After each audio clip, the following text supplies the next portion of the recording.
Olá a todos, sejam bem-vindos a mais um vídeo aqui do canal Literatura Fora da Escola. Eu sou o professor Lucas Limberti e hoje nós vamos falar de um dos livros mais importantes da literatura brasileira da terceira fase modernista, que é A Hora da Estrela, de Clarice Lispector.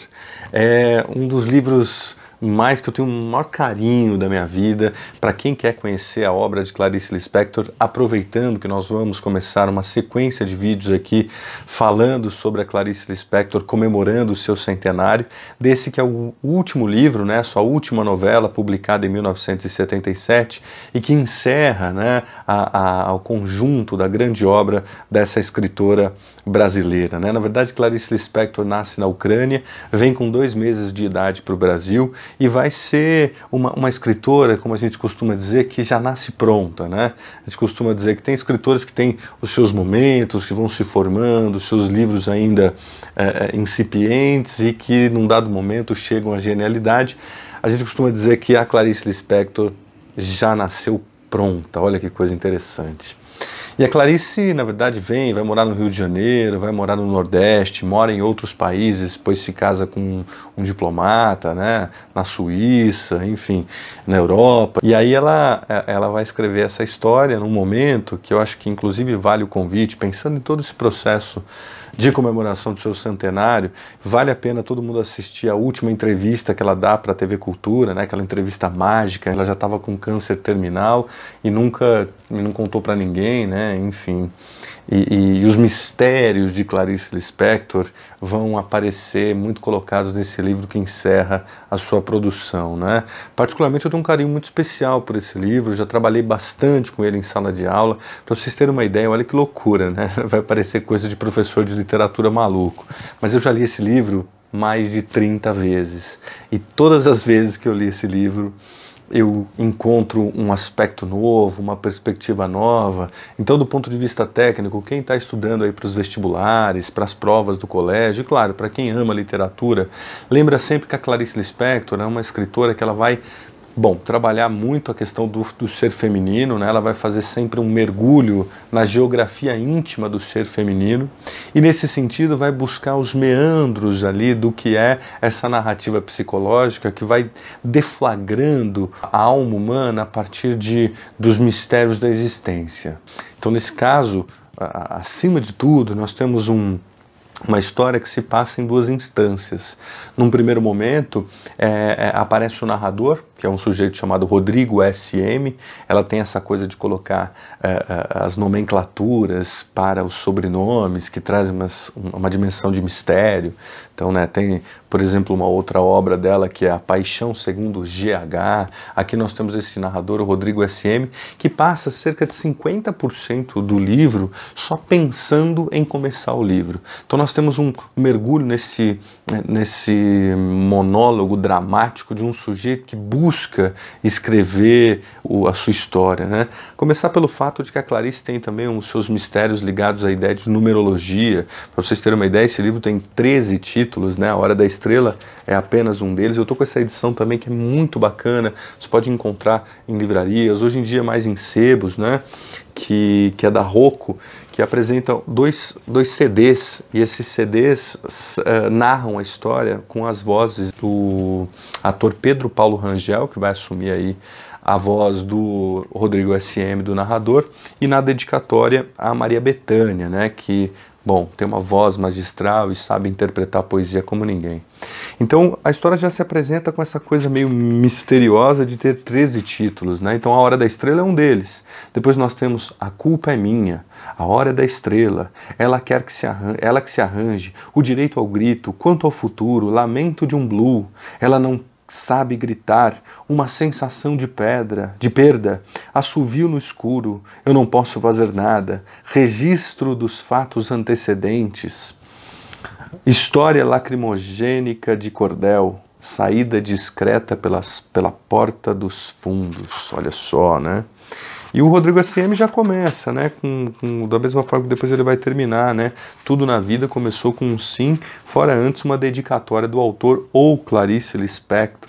onde ela vai fazendo uma espécie de última aparição que depois se projeta, dependendo da interpretação, na própria imagem do Rodrigo S.M., em busca da sua história. Depois a Macabeia, que é a personagem principal, que ao morrer na história também, de alguma forma, celebra, e a palavra celebrar aqui, ela pode ter uma interpretação problemática, mas ela é muito significativa no sentido de que ela encerra e celebra o conjunto de obras da Clarice Lispector. E aí, enfim, ela diz no final da dedicatória: essa história acontece em estado de emergência e de calamidade pública. Trata-se de livro inacabado porque lhe falta resposta. Resposta essa que espero que alguém no mundo dê. Voz é uma história em Technicolor. Para ter algum luxo, por Deus, que eu também preciso. Amém para todos nós. Então tem uma coisa quase que religiosa aqui colocada, né? Tudo no mundo começou com um sim, uma molécula disse sim para outra molécula e nasceu a vida. E aí vem o Rodrigo S.M. dissertando sobre essa angústia de escrever um livro. Então ele vem do Nordeste, mora no Rio de Janeiro e está ali tentando escrever a sua história, né? Diz que um dia, numa rua do Rio de Janeiro, pegou um ar de relance e um sentimento de perdição no rosto de uma moça nordestina. E aí ele vai criar a sua personagem a partir disso, né? Ele fala: eu, Rodrigo S.M., relato antigo este, pois não quero ser modernoso e inventar modismos à guisa de originalidade. Assim é que experimentei contar os meus hábitos a uma história que tem começo, meio e grande finale. Esperem aí para o grande finale, seguido de silêncio e chuva caindo. E começa, enfim, trazer todo o drama da vida de um escritor à beira de uma história que não sai, né? Até que, de repente, como um vômito, ele nos apresenta suas personagens, né? Quem é Macabeia? Macabeia é uma nordestina, uma lagoana, que nasce numa família muito pobre, a mãe morre, é criada pela tia, vai ganhar nome só depois de um tempo, porque não sabia se ela ia vingar, e dedicada ali a Nossa Senhora da Boa Morte. Muda para o Rio de Janeiro, então tem essa questão da imigração do nordestino para a cidade grande, e no Rio de Janeiro vai morar com outras 3 Marias em uma pensão e vai trabalhar como datilógrafa. Né? Lembrar que as outras 3 Marias, Maria isso, Maria aquilo e Maria apenas, trabalhavam nas Casas Bahia.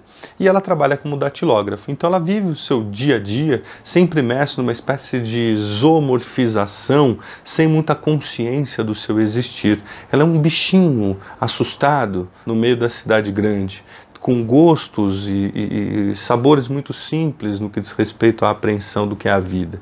Então ela gosta de comer cachorro quente, gosta de ir ao cinema, é fã de Marilyn Monroe, a grande estrela, e lia revistas, gostava de ler as revistas e escutar a Rádio Relógio, que além da hora dava notícia, e aquelas notícias bem sem reflexão nenhuma, na década de 70 no Rio de Janeiro, né? Quanto tempo uma mosca demora para dar a volta ao mundo, qual o apelido do imperador Carlos Magno, enfim, a história vai seguindo nesse ponto. Até que num dado momento, finalmente, ela, que era virgem, tinha ovários murchos, que não tinha conhecimento nenhum sobre a vida, vai conhecer um sujeito chamado Olímpico de Jesus. Olímpico de Jesus é também um nordestino radicado ali na cidade grande do Rio de Janeiro, que trabalha em obras e que tem uma personalidade muito interessante ali na história no que diz respeito a esse amor, ou suposto amor, que vai surgir entre ela e o seu par romântico inicial da história, aí, que é o Olímpico de Jesus. Lembrar que tudo isso está sendo inventado pelo Rodrigo S.M., pensando que nós temos 2 instâncias, né? Uma instância ali em primeira pessoa, onde o Rodrigo S.M. apresenta em quase 50% do livro as suas viagens em busca de constituir esse personagem, e num segundo momento a Macabeia, que vai ser a personagem do Rodrigo S.M. Então ela encontra ali o Olímpico de Jesus e vai, enfim, começar um namoro ali com ele, e ele é um cara muito durão, né?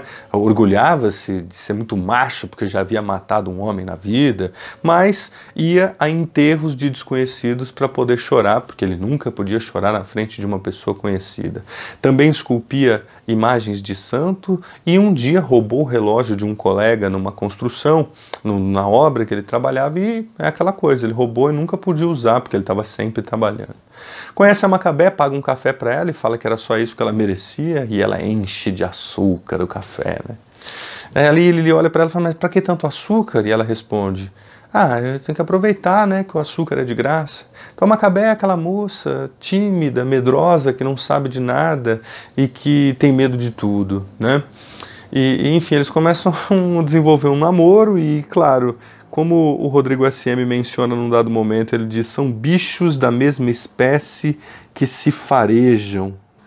Tem uma cena que eles vão passear no zoológico, aliás, todas as vezes que eles se encontravam chovia, uma coisa interessante, uma espécie de lugar melancólico da existência, e eles não conseguiam conversar, assim, sabe? Tem um trecho da história que é em forma de um diálogo que pega emprestado a rubrica do texto dramático, uma espécie como se fosse uma brincadeira com uma peça teatral. Uma cena bem aos moldes da subjetividade, enfim, abstrata, né? Os dois sentados ali conversando e a história aparece mais ou menos assim, né? Ele, pois é. Ela, pois é o quê? Ele, eu só disse pois é. Ela, mas, pois é o quê?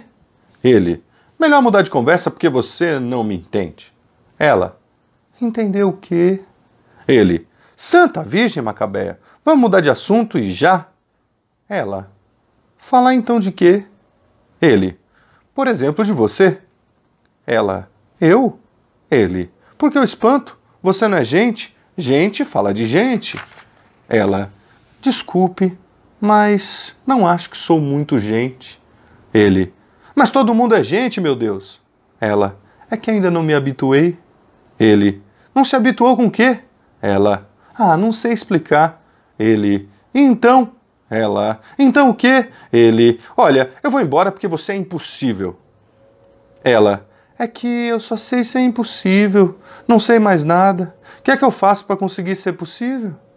Ele, pare de falar porque você só diz besteira. Diga o que é do teu agrado. Ela, acho que não sei dizer. Ele, não sabe o quê? Ela, hein? Ele, olha, eu estou suspirando de agonia, você... Vamos não falar em nada, está bem? Ela, sim, está bem, como você quiser. Ele, você não tem solução. Quanto a mim, de tanto me chamarem, eu virei eu. No sertão da Paraíba não há quem não saiba quem é olímpico. E um dia o mundo inteiro vai saber de mim. É? Pois eu estou dizendo, você não acredita? Enfim, uma coisa bem nonsense, assim, um discurso muito louco, na verdade. Clarice Lispector consegue captar essa falta de arcabouço, de conhecimento de mundo, onde os sujeitos não conseguem estabelecer um diálogo, como se fossem bichos mesmo, oprimidos ali pela própria existência e a existência do outro, né?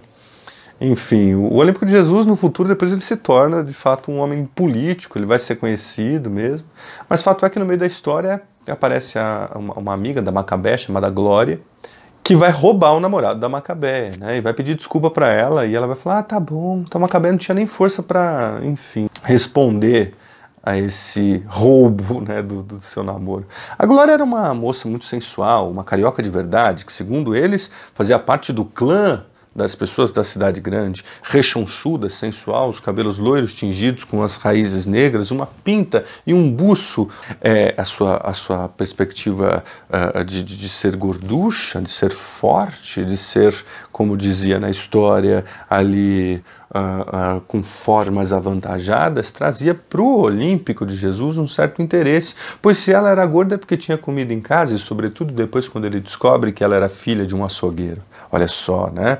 Carne, meu Deus. Ele que já tinha imaginado várias vezes como deveria ser bom se açougueiro enfiar a faca na carne e trazer um certo prazer, uma certa potência ali, né?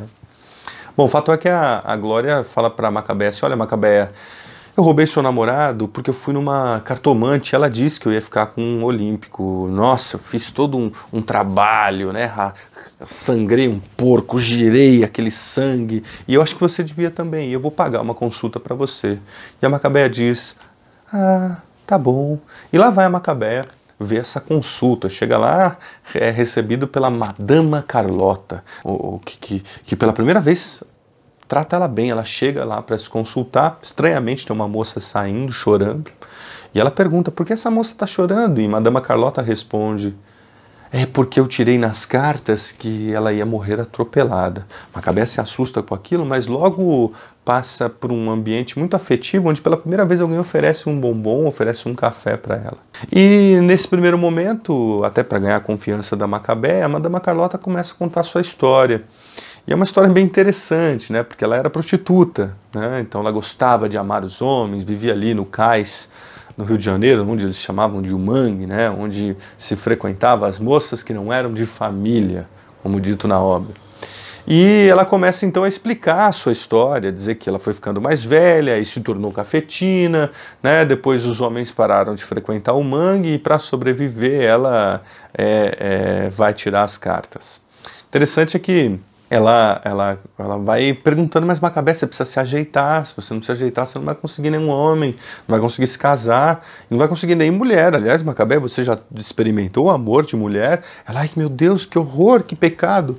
Ai, é muito bom, mas nem mulher você vai conseguir, você não se ajeita, tem mancha de menstruação aí na calça e tal, né? Num dado momento, ela começa então a tirar as cartas para Macabé e dizer assim, nossa, que coisa maravilhosa, eu estou tirando na carta aqui, você vai conhecer um homem, e esse homem será o grande amor da sua vida, você vai se casar com esse homem, e esse homem, além de muito bonito, é muito rico, e é gringo, é um alemão, e seu nome é Hans.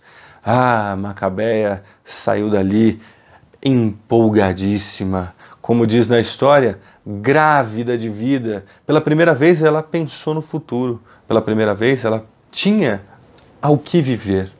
E sai toda contente quando vai atravessar a rua pensando nessa possibilidade de encontrar Hans. Vem uma Mercedes em alta velocidade e atropela Macabéia, que cai de cócoras no chão, vê o seu sangue escorrendo por sua boca e indo até a sarjeta, e mesmo nesse momento ela não tem consciência que morreu e começa a dizer, pois bem, será Hans. Morta, caída no chão, a população se reúne em volta para ver aquela desgraça. Pela primeira vez, Macabé era notada. A cena é fortíssima. Então, ao dar o passo de descida da calçada para atravessar a rua, o destino, explosão. Sussurrou veloz e guloso. É agora, é já, chegou a minha vez. E enorme como um transatlântico, o Mercedes amarelo pegou-a, e nesse mesmo instante, em algum único lugar do mundo, um cavalo como resposta empinou-se em gargalhada de relincho. Mas espera, olha que interessante, um cavalo relinchou no momento em que ela é atropelada por um transatlântico, por aquela Mercedes amarela gigantesca. Agora a Mercedes, todo mundo sabe que é um carro alemão, né? O símbolo da Mercedes é uma estrela. E Macabé, que sempre sonhou em ser uma estrela de cinema como Marilyn Monroe, aparecer nas revistas, agora era estrela daquela desgraça urbana do nordestino, que só é notado na cidade grande quando morre atropelado. Morreu na contramão, atrapalhando o tráfego. Todo mundo já ouviu esse trecho da música Operário em Construção, do Chico Buarque. O cara cai do andame e morre, atrapalha o pedreiro, né, o operário, quando cai, morre atrapalhando o trânsito.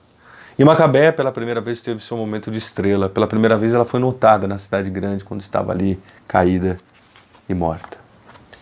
Depois de morta, Rodrigo S.M. assume novamente em primeira pessoa a história e diz, agora é tempo de morangos. Como se a vida continuasse muito bem sem a Macabéia. Como se a vida agora fosse continuar muito bem sem a própria Clarice Lispector, que logo depois da publicação, em 1977, de A Hora da Estrela, também morre. Então um livro cheio de emoções, palavras que trazem um lirismo, uma poesia, né, desse mergulho psicológico do que é a escrita da Clarice Lispector. Convido vocês para ler o livro, claro, um livro que não é muito grande, para vocês que não gostam de livros grandes, mas um livro muito denso, muito interessante. Pela primeira vez, de alguma forma, Clarice Lispector vai tocar na temática social, uma vez que seus livros precedentes trazem sempre essa mecânica de um olhar para o cotidiano, uma epifania, uma transformação e depois um retorno dessa experiência, uma espécie de apagamento da figura feminina e da sua geografia íntima revelada diante das desgraças do mundo. Eis a Hora da Estrela, um dos livros mais importantes da literatura brasileira e que encerra aí a obra de Clarice Lispector. Então fica o convite para todo mundo ler o livro, deixem seus comentários, suas percepções da obra, vamos conversar um pouquinho nos comentários aqui do vídeo sobre o que vocês acharam, sobre a leitura de vocês. É claro que num vídeo curto não dá para trazer todas as nuances, mas tentei pelo menos trazer a linha de raciocínio entre a primeira instância do Rodrigo SM, depois a concepção dos personagens, e com certeza todos vão se deliciar com essa maravilhosa literatura. Curtam nossos vídeos, assinem o nosso canal aí, né? Marquem o sininho, compartilhem com as pessoas, conheçam também nossa página no Instagram, no Facebook, e vamos em frente. Tá aberta aí os 100 anos de comemoração de Clarice Lispector e a Hora da Estrela. Um beijo no coração de todo mundo e até a próxima.